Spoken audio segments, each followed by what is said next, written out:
மலையாளி மலையாளி மேலருப்பு என்னாலும் விவரமா கேட்டேன்னு இது 12 மணி பூசாப்பா அந்த 7 கனி மாறும்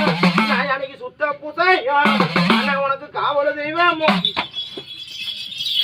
ஐயா நீங்க என் தொழில கேட்க வந்த என் வாழ்க்கை குழப்பத்தை கேட்க வந்த இல்லடா நீங்க வாழ்க்கை அலங்கோலத்துல கிடக்குது அதை கொஞ்சம் சரி கட்டி கொடு அதே மாதிரி என் தொழில் கொஞ்சம் முடக்கத்துல போயிருச்சா அதை தூக்கி காப்பாத்தி கொடுக்கணும்னு கேட்டேன் உண்டாடியா என் தொழில்னால கொஞ்சம் பக்கத்துணையாவே போட்டி போறாம நடத்திட்டு இருக்குது அந்த போட்டி போறாம நான் விலைக்கு கொடுத்து அந்த வாசல்ல என்ன வாழ வச்சு கொடு என் தொழில் நல்லபடியா நிரந்தரமா இருக்கணும்னு கேட்டப்பா சரியா தொழில நல்லபடியா அமைச்சு தரடா நீ வாரத வந்து எண்ணி ஒரு 19 நாள்ல தொழிலை ஓட்டி தரேன் அதே மாதிரி இன்னொன்னு என் குடும்ப பிரச்சனை ஒண்ணு கேட்டடா சரியா குடும்ப பிரச்சனையை சொல்றேன் ஒரு 6 பொழுதுக்குள்ள சுத்தம் கட்டி தரேன்டா அந்த வாசல்ல கொஞ்சம் நல்லா சொல்றேன் கேட்டுக்கிறான் பழைய மாதிரி சவணம் பேசுறது இல்லடா சவணம் கட்டி போட்டு கிடக்குது அந்த சவணத்தை எழுப்பி கொடுத்துறேன் சரியா நீங்க சொல்றேன் எண்ணி ஒரு 19 நாள் உங்க குடும்பத்தை திருப்தி பண்ணி தரேன்டா கைகாட்டு